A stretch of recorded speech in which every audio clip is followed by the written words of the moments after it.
I've hunted several hundred, if not a few thousand penny boxes in my time over the last 5.5 years, and I still don't get enough of them because they're the most fun and productive hunts that I could have. That being said, we've been hard stuck after the first 259 boxes searched at 208 of the 234 cents that this Lincoln Dansko penny album houses. I'm hoping that we can add another coin to the book from one of these two boxes.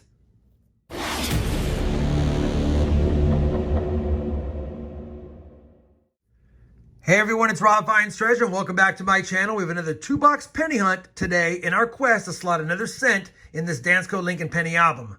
Now I'll also be keeping track of any Canadian small cents we find to see if we can get lucky enough to add something to the Canadian small cents folders, but I don't get a lot of Canadian small cents in my boxes. These are local Dallas-Fort Worth boxes. That being said, they are circulated boxes because I can tell from the holes in the bottom, and I'll tell you, they didn't look that promising as far as copper cents are concerned, but you never know what's in them until you get in them, and that's what we plan on doing today. Now, obviously, after I have all the finds on the board, we'll compare them to both books, see if we have any upgrades or additions, but for now, we're going to get right to the hunt and open up this first box. Let's see if we have any lucky enders this time. All right, I do not see any wheat cent enders off the bat, and like I said, it doesn't look like there's very many copper cents based on the end coins, but you never know what's inside until we get into them, like I said earlier. All right, you guys know the drill. As soon as I have a first find from box 1, I'll bring you back in. Roll number 5 of box number 1 will give us our first wheat cent, and it's going to be a 1945 Denver. We've seen a few of those lately. Roll number 6, wheat cent number 2, a 1952 Denver this time. Well, we're on roll number 20, and I thought I had a blank planchet, but A, it's not a blank, it's been sanded down, and B, take a look at this, it's a wheat cent, and I know it's been sanded down because I went ahead and waited before I started filming it, and it only weighs 2.6 grams, 1942 wheat cent. And it's not a one-sided blank. It's been definitely sanded down because it weighs half a gram under what it should. Still a cool find though. Definitely a miscellaneous find, but not a great find. Let's get back to the hunt. Same roll and just a few coins behind the last find is a 1946 Denver. We'll definitely take that. That makes 4 wheat cents now through the first 20 rolls.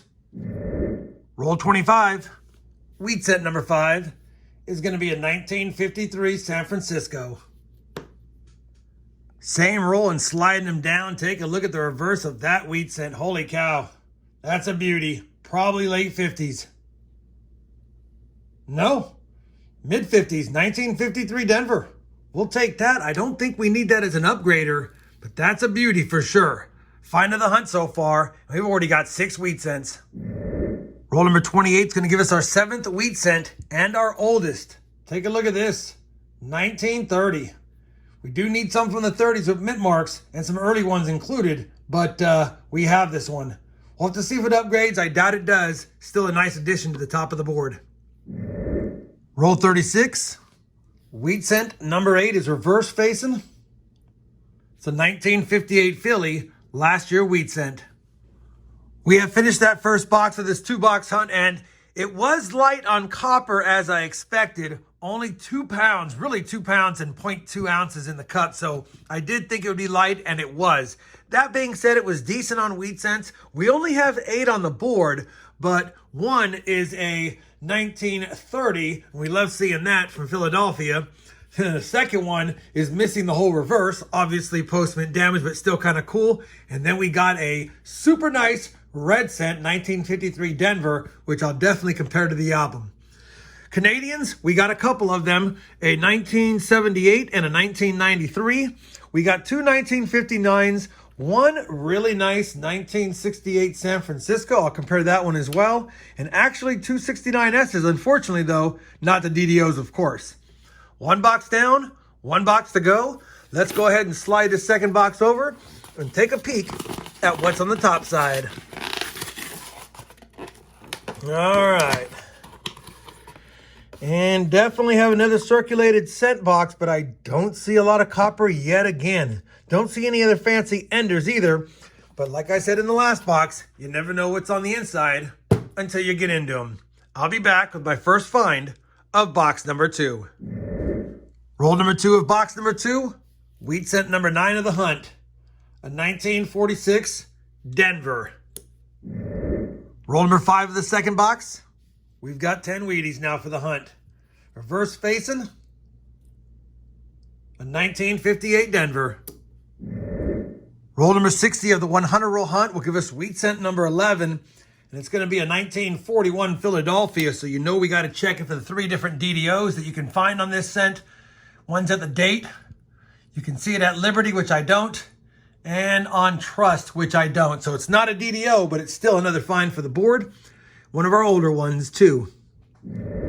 Roll number 68, and we have wheat cent number 12, and it does look like it could be older, but it's not. 1953 Denver.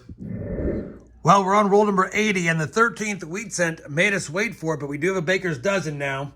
Wheat cent number 13 is a 1948 Denver.